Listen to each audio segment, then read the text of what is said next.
Hi, I'm Anthony from bestbluesguitarlessonsonline.com, and this video will look at what you can do if you want to practice your guitar without any sound. And if you have neighbors that are complaining, or you just want to keep it quiet when you're practicing, if people are asleep, there are multiple exercises you can do to further your guitar playing progress. So the first exercise you can do is for the left hand to develop your finger independence here, and we will place all the fingers on one string and without pushing it down the string.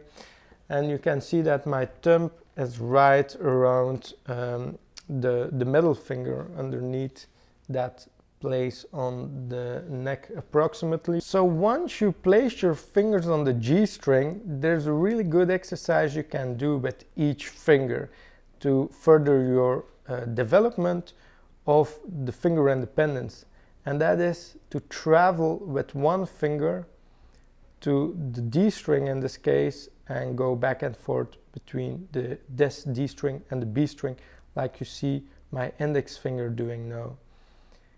And I can do this with each finger. So now I'm doing this with the middle finger, also with the ring finger, also with the pinky finger.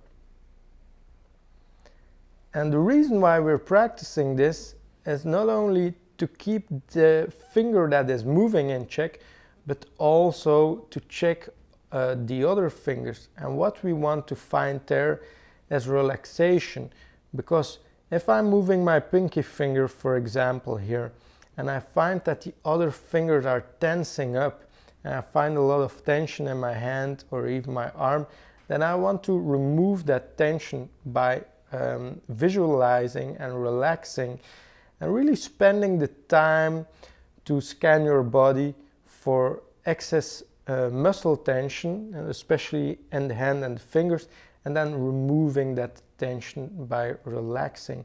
And once you've been through this exercise, you can do the same, but then you go to the A string with the index finger, and then you go back and forth from the A to the B string. You can do the same with the middle finger again, then go to the third finger and to the pinky finger.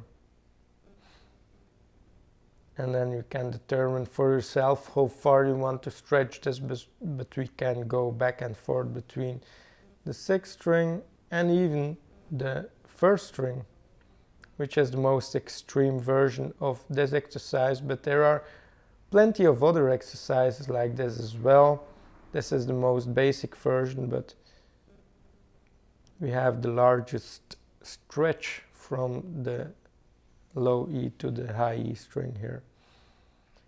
And you will also find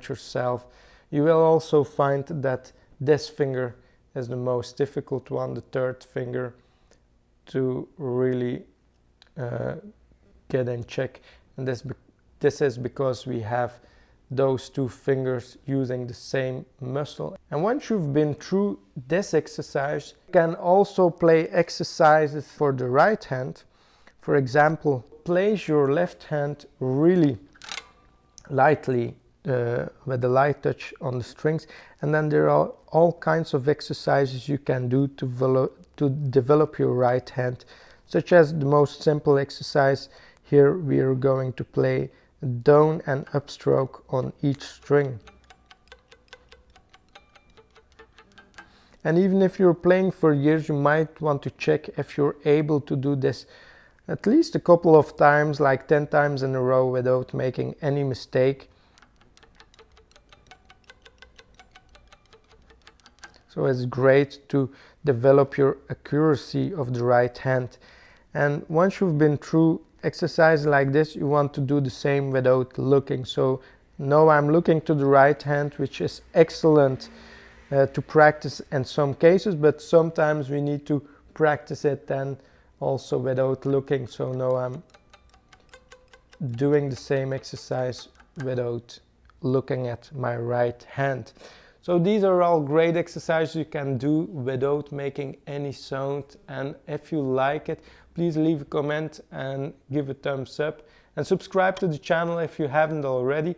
Also check out the website at bestbluesguitarlessonsonline.com. There are plenty free resources you can download there, like a fully free blues guitar rhythm ebook.